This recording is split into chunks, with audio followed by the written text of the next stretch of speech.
sudah start rekam. Ayo. Oke, baik. Assalamualaikum warahmatullahi wabarakatuh. Waalaikumsalam warahmatullahi wabarakatuh. Waalaikumsalam warahmatullahi wabarakatuh. Baik, kami dari kelompok 3 akan memaparkan materi kami mengenai karbon in palm atau CIP. Untuk itu, kami akan memaparkan mulai dari saya sendiri. Sebelumnya kami beranggotakan 4 orang, yaitu ada saya sendiri, Mutia Putri Ishak, dan ada Wahdania Halid, ada Rilistiani CSK Aba, dan yang terakhir ada Firmansyah Latif. Oke, baik. Kita masuk ke materi yang pertama, yaitu di sini ada pendahuluan, di mana karbon in pulp itu sering digunakan di pertambangan. Nah, pertambangan itu adalah proses eksplorasi, ekstraksi, dan pengolahan sumber daya mineral yang tersebar di dalam bumi. Salah satu mineral yang paling berharga dalam dunia pertambangan adalah emas.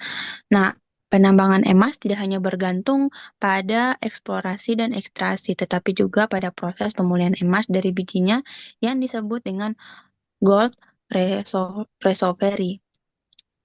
Oke, next.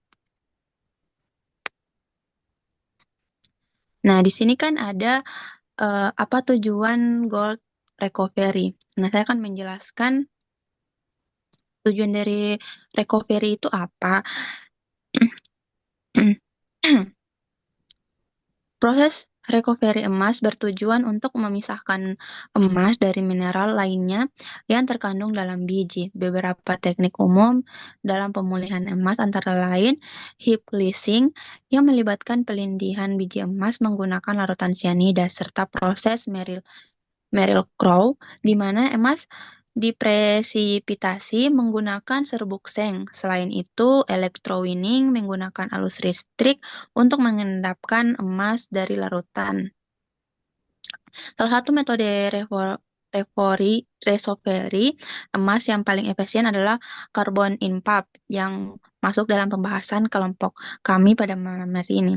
Metode ini melibatkan penyerapan emas dari larutan cyanida menggunakan karbon aktif yang kemudian dipisahkan untuk diekstraksi kembali. Oke, selanjutnya. Nah, di sini ada beberapa submateri yang akan kami bahas, yaitu ada pengertian CIP atau carbon in pulp, ada mekanisme dari proses CIP, kelebihan penggunaan CIP di Indonesia, perusahaan yang mengadopsi metode CIP, dan yang terakhir kekurangan penggunaan CIP. Next. Nah, kita masuk ke apa itu carbon in pulp atau biasa disebut CIP. Carbon in pulp atau CIP adalah sebuah metode yang digunakan dalam industri ekstraksi emas yang melibatkan absorpsi emas dalam larutan cyanida ke dalam karbon aktif. Metode CIP beroperasi berdasarkan prinsip absorpsi di mana kompleks emas cyanida yang terbentuk selama di proses cyanida tertarik ke permukaan partikel aktif. Oke, lanjutnya.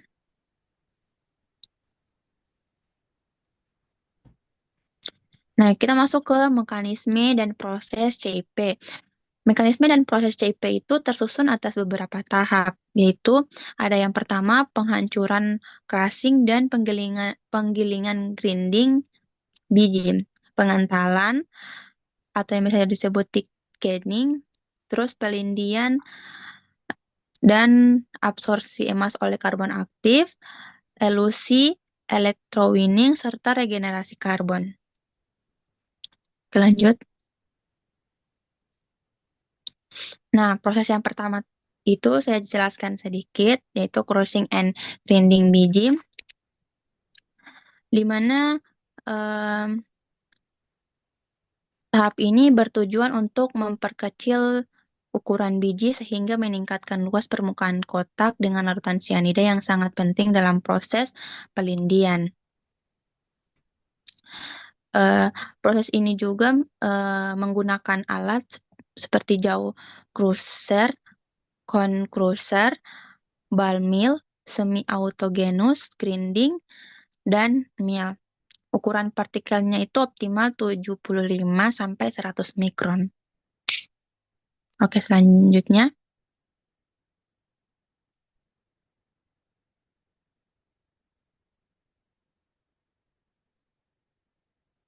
Nah, yang bagian ini akan dijelaskan oleh teman saya, Rilis Tianingsih. Untuk Rilis Tianingsih, disilakan. Hmm. Pengantalan atau thickening. Nah, baiklah saya menjelaskan sedikit tentang ini. Pengantalan atau thickening, setelah biji emas melalui tahap pressing dan grinding, pulp yang dihasilkan biasanya memiliki kandungan padatan rendah, sekitar 6 sampai 12. Nah, untuk meningkatkan efisien proses kelindian, dilakukan tahap pengantalan. Pengantalan moderat atau pabrik bisa menggunakan hang rate thickening atau sistem siklon atau cyclones yang akan mengontrasi padatan sampai seberat 50%. Baik, next.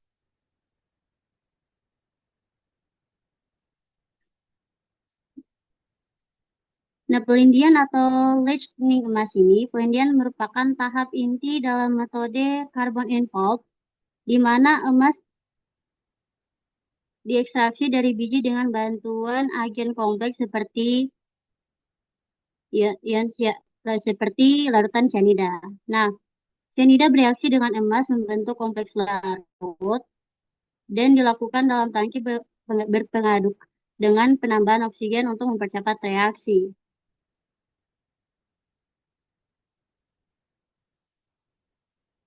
Nah, penambahan oksigen bisa menjadi oksigen dari udara, udara yang diperkaya O2, oksigen murni atau H2O2.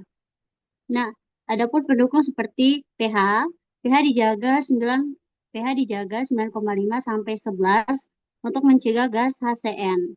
Nah, kenapa ditambahkan oksigen? Ditambahkan dari udara oksigen murni atau H2O2. Next. Nah, adapun reaksi dari leaching emas. Nah, di sini ada reaksi 4AU solid dan ditambah 8 NaCl aqueous ditambah O2 gas ditambah 2H2O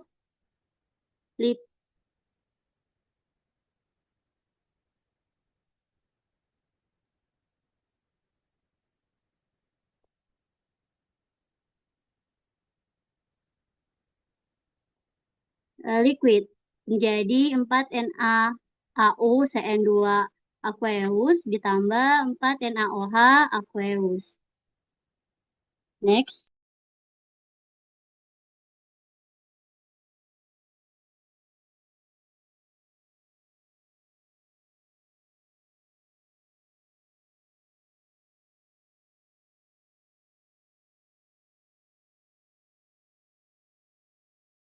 Baik, yang bagian selanjutnya akan dilanjutkan oleh saya, Wahdani Ali, yaitu adsorpsi emas oleh karbon aktif. Adsorpsi sendiri adalah proses di mana ion-ion emas ini terlarut dalam larutan sianida berikatan dengan permukaan karbon aktif. Nah, karbon aktif sendiri adalah istilah umum untuk kelompok bahan karbon yang sangat berpori, di mana tidak ada yang dapat dicirikan dengan rumus struktural atau dengan analisis kimia proses atau dengan analisis kimia. Lalu proses adsorpsi ini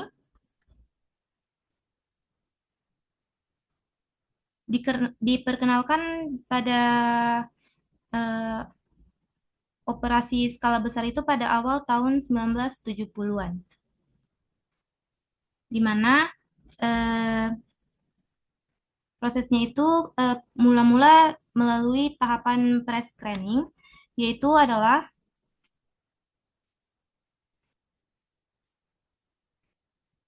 penyaringan awal. Penyaringan awal sebelum masuk ke dalam proses adsorpsi emas oleh karbon aktif ini. Lalu setelah disaring, proses adsorpsi ini akan mulai dilakukan dengan pertama itu mengalirkan pulp atau campuran ke 6 hingga 8 tangki agregasi berlanjut atau bisa disebut chip tanks. Lalu setelah itu ditambahkan karbon aktif secara counter current. Penambahan ini itu dilakukan pada tangki terakhir dan bergerak berlawanan arah dengan aliran pulp menuju tangki pertama, sehingga karbon aktif itu akan lebih berinteraksi dengan pulp yang memiliki konsentrasi emas tinggi. Setelahnya terjadi pengadukan untuk mempercepat reaksi, lalu ada difusi ion emas ke karbon, di mana itu ada dua, ada difusi eksternal, yaitu ion emas bergerak dari larutan ke permukaan karbon aktif yang dipengaruhi oleh konsentrasi ion emas dalam larutan dan kecepatan pengadukan. Dan juga ada difusi internal, yaitu ion emas yang telah mencapai permukaan karbon didifusikan, terdifusi ke dalam pori-pori karbon aktif. Pori-pori yang lebih besar ini akan meningkatkan efisiensi adsorpsi. Nah, hasil akhir dari proses adsorpsi emas oleh karbon aktif ini itu adalah ion emas kompleks yang teradsorpsi pada permukaan karbon aktif. Hal-hal yang mempengaruhi adsorpsi yang lain itu ada pertama pH. pH-nya itu harus di 9,5 sampai 11 untuk mencegah dekomposisi sianida. Terus ukuran partikel karbonnya itu 1 sampai 2 ml, maaf di sini kurang, atau sekitar 6 sampai 1,2 mm atau sekitar 6 sampai 8 mes untuk meningkatkan kapasitas absorpsi. Lalu ada temperaturnya itu 20 sampai 30 derajat Celcius dan waktu kontaknya itu sekitar 24 sampai 48 jam. Yang berikutnya ada elusi. Elusi ini merupakan proses dalam karbon in pulp untuk memperoleh kembali emas dari karbon aktif yang telah menyerap kompleks emas sianida.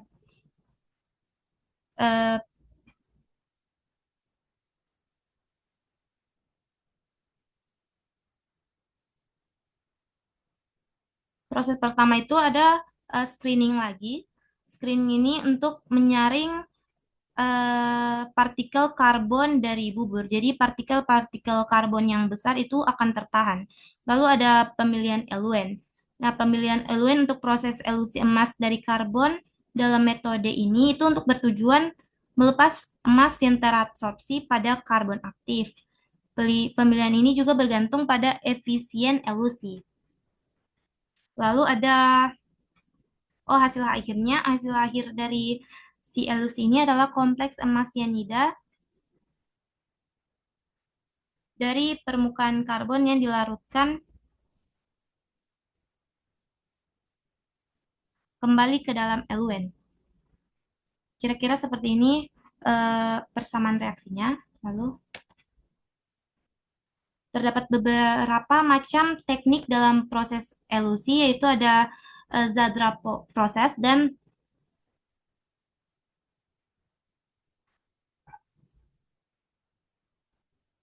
AARL proses atau Anglo-American Research Laboratories, di mana dapat dilihat di sini itu Di Zadra, larutan LUN dipakai 1,1 sampai 2% NaCN dan 1,1 sampai 2% NaOH, sedangkan di AARL itu 1 sampai 5% NaCN dan 1 sampai 5% NaOH. Suhunya di sini itu 85 derajat Celcius, di sini itu lebih dari 115 derajat Celcius, lebih tinggi. Dan tekanannya di sini tekanan rendah, yang di AARL itu adalah 50 sampai 100 kilopascal. Lalu ada laju aliran, di sini 1 bed volume per jam, di sini 3 bed volume per jam. Lalu ada durasi 48 jam yang di sini, dan di sini adalah 5 jam. Keuntungannya untuk Zadra proses sendiri itu adalah biayanya rendah dan prosesnya sederhana. Sedangkan ARL proses itu elusinya cepat dan konsentrasi emasnya tinggi. Lalu ada kerugiannya kalau Zadra proses itu prosesnya lambat, sedangkan ARL itu peralatannya mahal, konsumsi air dan reagennya lebih tinggi. Selanjutnya akan dilanjutkan oleh teman saya.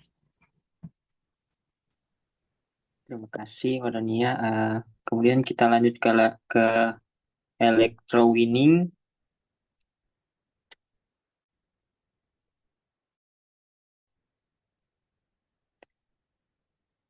Electrowinning adalah proses elektrokimia yang digunakan untuk memisahkan logam berharga seperti emas, perak, atau tembaga dari larutan ionik dengan menggunakan listrik. Dalam proses ini, ion-ion logam ion-ion logam dalam larutan eluet diendapkan ke permukaan elektroda, biasanya dalam bentuk logam murni.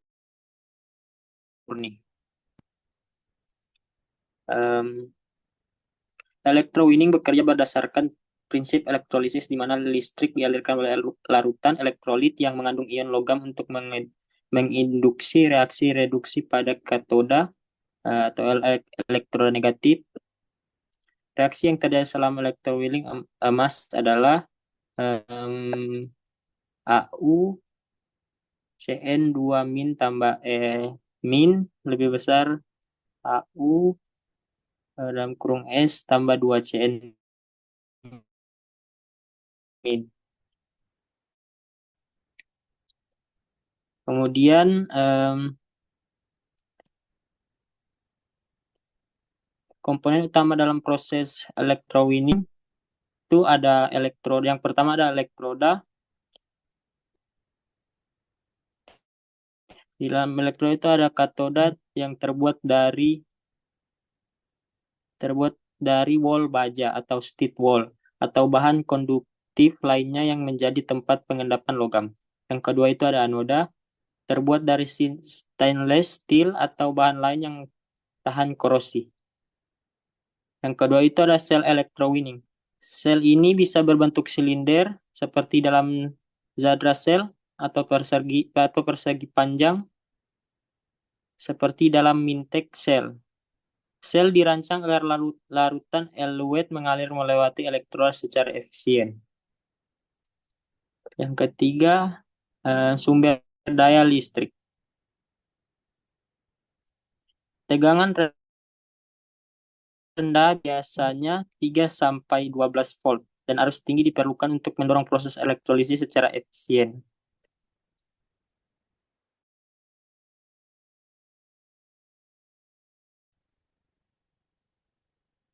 Tahapan proses electrowinning emas, pengaliran larutan eluet. Yang pertama, pengaliran larutan eluet. Larutan eluet yang mengandung ion emas dipompa ke dalam sel electrowinning. Proses elektrolisis dengan listrik ditetapkan untuk memulai elektrolisis ion emas, direduksi di katoda membentuk lapisan logam emas murni pada permukaan wol baja. 3. Pengambilan emas setelah proses selesai. 4. Smelting atau peleburan wol baja kemudian dilebur untuk menghasilkan logam emas murni dalam bentuk ingot atau billion. Next. Sini ada proses atau pelaburan.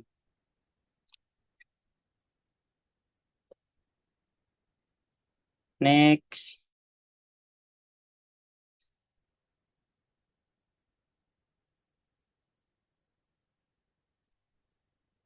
Next. Ya. Mohon maaf.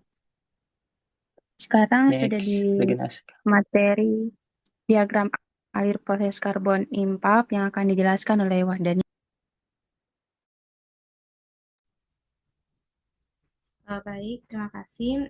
Kita masuk ke diagram alir proses karbon impulp. Di sini tuh hanya ditampilkan kembali bagaimana proses dari karbon impulp itu sendiri, dari crushing, thickening, leaching, carbon absorption, terus acid-basic, dan lain sebagainya. Dapat dilihat di gambar ini.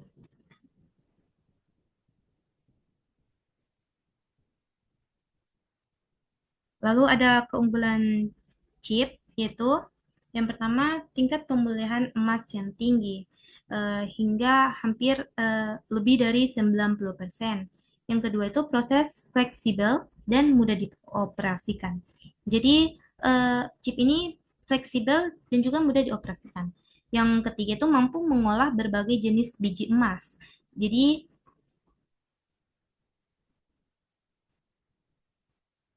chip dapat digunakan untuk mengolah berbagai jenis biji emas, termaksud pembuatan dengan kadar emas yang rendah.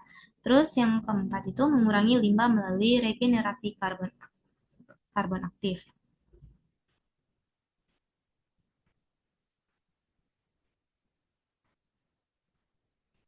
Yang selanjutnya, silakan kepada Lilis Tianingsih.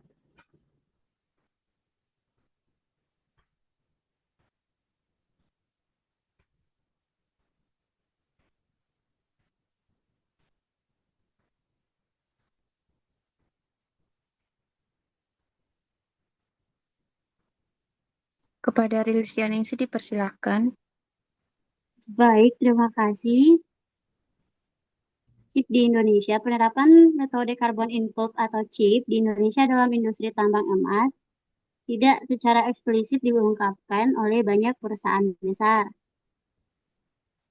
Beberapa perusahaan besar seperti PT Agincourt Resources dan PT Amam Mineral Nusantara Tenggara lebih menyoroti metode seperti heap leaching atau carbon inlet dalam metode mereka. Metode ini digunakan dalam beberapa tambang emas berskala kecil di Indonesia meskipun penerapannya jarang disebutkan secara eksplisit. Baik, saya kembalikan ke moderator.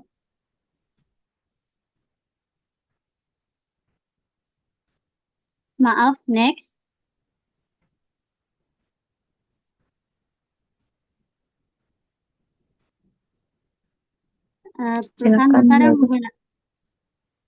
Perusahaan besar yang menerapkan metode chip dalam operasi mereka ada Golden Gate Mine dari Kanada. Nah, tambang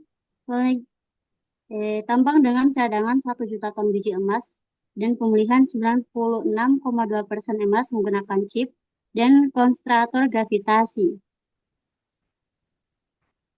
Dengan rata-rata 10,1 gram emas per ton atau 331.000 ons.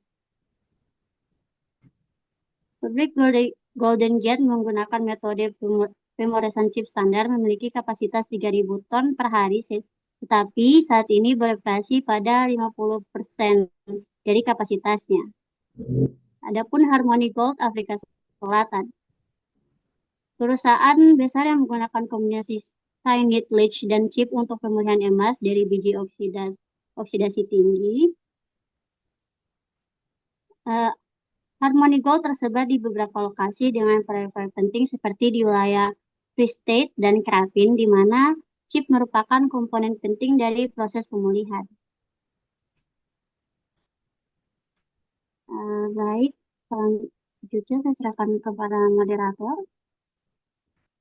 Baik, next untuk perusahaan selanjutnya yang menggunakan metode ini, yaitu ada Moselle White Mine dari Kanada, di mana pabrik mereka itu menggunakan proses CIP. Tambang emas Moselle White merupakan tambang bawah tanah yang dioperasikan oleh Goldcorp Canada Lead, di mana adalah perusahaan yang sepenuhnya dimiliki oleh Naughton Inc. Produk emas dimulai pada tahun 1997 dan saat ini mempekerjakan sekitar 500 orang. Tambang ini menggunakan proses carbon in pulp atau CIP sebagai metode utama dalam pengolahan emas. Proses ini dimulai dengan penggilingan biji menggunakan teknik konvensional diikuti oleh leaching bath dan akhirnya emas diambil melalui 6 tangki chip. Tambang ini mencapai tingkat pemulihan emas hingga 95,5%, di mana sekitar 93 berasal dari kombinasi leaching dan chip. Nah, yang terakhir ada perusahaan Newcrest Mining Paterson, Australia Barat. Perusahaan ini menggunakan metode karbon dalam pulp atau CIP, di mana dengan dimodifikasi dengan satu jalur produksi pada kecepatan 6 mtpa secara kampanye. Modifikasi yang dilakukan di pabrik ini akan mencakup pemisahan magnetik dalam sirkuit flotasi untuk mengurangi jumlah pirotid dalam konsentrasi CU akhir. Sirkuit karbon dalam pump atau CIP akan dipasang pada ekor flotasi dan sirkuit detoksifikasi sianida. Selanjutnya kita masuk ke kekurangan CIP. Kekurangan CIP ini dia ada beberapa. Yang pertama, investasi awal tinggi, yaitu membutuhkan peralatan besar dan kompleks. Kebutuhan investasi awal yang tinggi atau tangki-tangki besar, sistem pengadukan peralatan press running, dan sistem pengangkutan karbon. Terus yang kedua ada biaya operasional yang tinggi, di mana pengadaan karbon aktif berkualitas tinggi, reagen cyanida, dan biaya energi. Terus yang terakhir itu ada sensitif terhadap variasi biji. CIP bekerja paling efektif untuk mencairkan emas yang memiliki kandungan karbon organik CIP bekerja paling efektif untuk mencairkan emas yang memiliki kandungan karbon organik rendah atau non-refraktori dan kurang efektif untuk mencairkan yang memiliki tingkat kalsium karbonat tinggi. Baik, itu tadi pemaparan materi dari kelompok kami mengenai karbon in palm atau CIP. Lebih dan kurangnya kami sekelompok mohon maaf. Wabillahi taufiq wal hidayah. Wassalamualaikum warahmatullahi wabarakatuh. Waalaikumsalam warahmatullahi wabarakatuh. Assalamualaikum warahmatullahi wabarakatuh.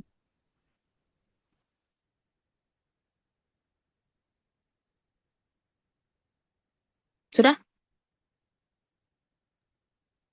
Di jaringannya.